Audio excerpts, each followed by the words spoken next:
पाटण कृषी उत्पन्न बाजार समितीमध्ये 30 लाखांचा अपहार झाल्याची घटना उघडकीस आली असून माजी सभापती, उपसभापतीसह 21 जणांवर या प्रकरणात गुन्हा दाखल करण्यात आला आहे।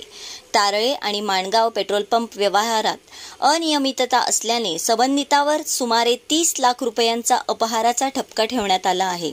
या प्रकरणात सचिव हरीश बंडू सूर्यवंशी याला पोलिसांनी ताब्यात घेतलं असून मल्हार पेठ पोलीस ठाण्यामध्ये गुन्हा दाखल करण्यात आला आहे।